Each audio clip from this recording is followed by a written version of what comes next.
Hello दोस्तों, स्वागत है आप सभी का एक और नई डरावनी कहानी में। आज की कहानी शुरू करने से पहले आप सभी का दिल से धन्यवाद। आप लोग इतना प्यार दे रहे हो कि हर वीडियो पहले से ज़्यादा खास बनती जा रही है।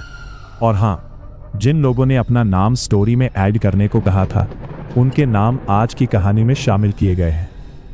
अगर आप भी चाहते हो कि आपका नाम हमारी अगली कहानी में आए, तो चैनल को सब्सक्राइब करके कमेंट में अपना नाम ज़रूर लिख देना। तो चलिए, बिना टाइम वेस्ट किए शुरू करते हैं आज की कहानी।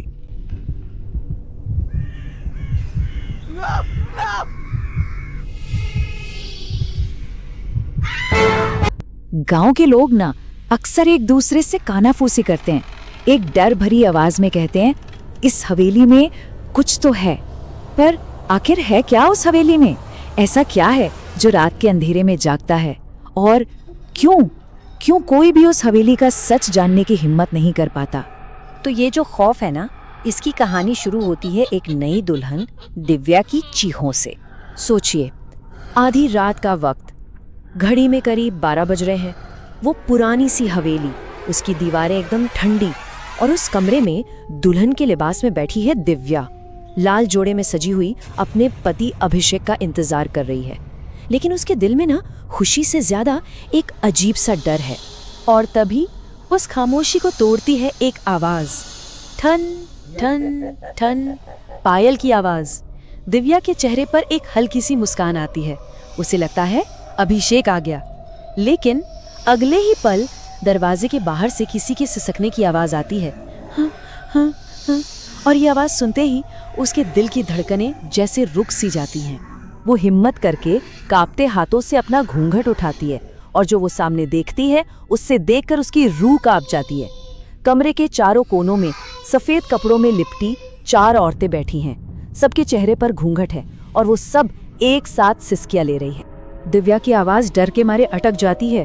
वो पूछती है, कौन हो तुम लोग? पर कोई जवाब नहीं आता।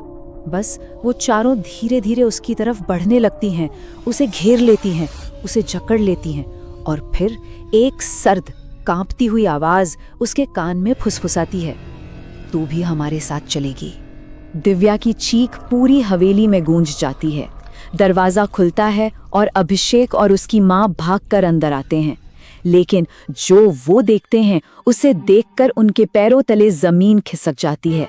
दिव्या बेजान बिस्तर पर पड़ी थी। उसकी आंखें खुली की खुली रह गई थीं, और उसकी चूड़ियां वो काली पड़ चुकी थीं। यही गांव की वो खौफनाक सच्चाई थी कि यहाँ हर दुल्हन की पहली रात उसकी आखिरी रात होती है। पर ये सिलसिला यही नहीं थमा। 2 साल बीत गए, और अब कुछ नए लोग अनजाने में इस खौफनाक खेल का हिस्सा बनने वाले थे। शहर की भीड़ भाड़ से दूर अर्जुन अपने दोस्तों के साथ इस गांव में घूमने आया था। नैना भी उसके साथ थी। वो तो बस गांव की खूबसूरती देखने आए थे। उन्हें क्या पता था कि इस खूबसूरती के पीछे कितना गहरा राज छिपा है। और रात गुजारने के लिए उन्हें जगह भी मिली तो कहाँ, उसी बदनाम हवेली में। बस यहीं से उनकी किस्मत का खेल शुरू हो गया। रात के करीब 2 बजे थे। सब सो रहे थे। तभी नैना के फोन पर एक मैसेज आता है, बाहर आओ। उसे लगता है कोई दोस्त मजाक कर रहा है। वो धीरे से बाहर निकलती है, पर वहां कोई नहीं होता। सिर्फ घना अंधेरा और हवा में गूंजती वही डरावनी सिसकियों की आवाज। नैना का दिल जोर जोर से धड़कने लगता है। वो देखती है कि एक साया उसकी तरफ बढ़ रहा है, और फिर अचानक एक एक करके वो चारों औरतें उसे घेर कर खड़ी हो जाती हैं। नैना की कांपती हुई आवाज निकलती है, तुम कौन हो? जवाब में उन चारों की ऐसी कान फाड़ देने वाली चीखें निकलती हैं कि नैना की आंखों के सामने अंधेरा छा जाता है। अगली सुबह जब नैना कहीं नहीं मिलती, तो सब दोस्त उसे ढूंढने निकलते हैं, और जो मंजर वो देखते हैं, उसे देखकर उनकी सांसें थम जाती हैं। नैना एक पेड़ से उल्टी लटकी हुई थी, आंखें खुली की खुली, हाथों में वही काली पड़ चुकी चूड़ियां।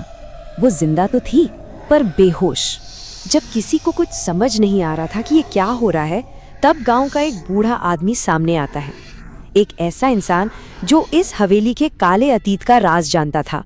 उस बूढ़े आदमी ने नैना की हालत देखी और उसकी आवाज कांप गई।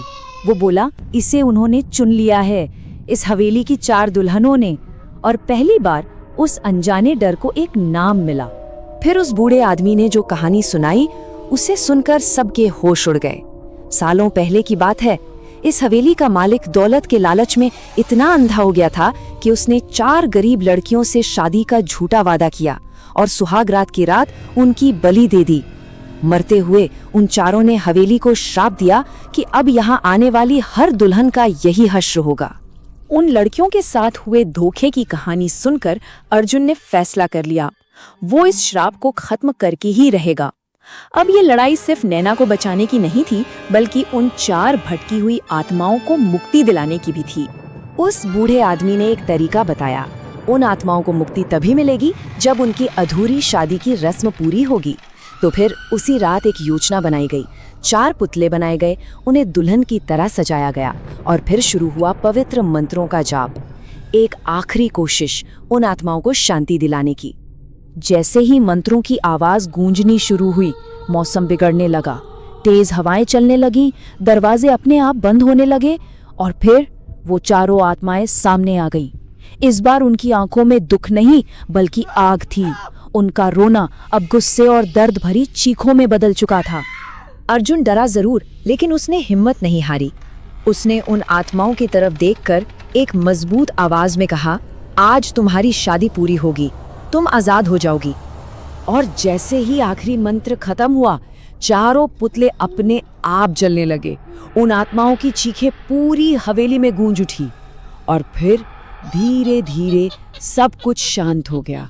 उनकी चीखें खामोशी में बदल गई और वो हमेशा के लिए अंधेरे में गायब हो गई। हवेली में अब एक अजीब सी शांति थी। ऐसा लग रहा था कि सदियों पुराना श्राप आखिर टूट ही गया। लेकिन क्या हर कहानी का अंत इतना आसान होता है? अगली सुबह नैना की आंख खुली। वो बिल्कुल ठीक थी। उस दिन के बाद उस गांव में फिर कभी किसी नई दुल्हन की मौत नहीं हुई। ऐसा लगा जैसे सब कुछ ठीक हो गया है। तो क्या ये मान लिया जाए कि कहानी सच में खत्म हो गई? क्या वो अंधेरा हमेशा के लिए चला गया या वो बस सही मौके का इंतजार कर रहा है? जब अर्जुन और उसके दोस्त गांव से वापस जा रहे थे, तो उसने आखिरी बार मुड़कर उस हवेली की तरफ देखा और बस एक पल के लिए उसे हवेली की खिड़की पर वही घूंघट वाला चेहरा दिखा जो इस बार मुस्कुरा रहा था। और हवा में एक धीमी सी फुसफुसाहट गूंजी, हम अभी भी यहीं हैं।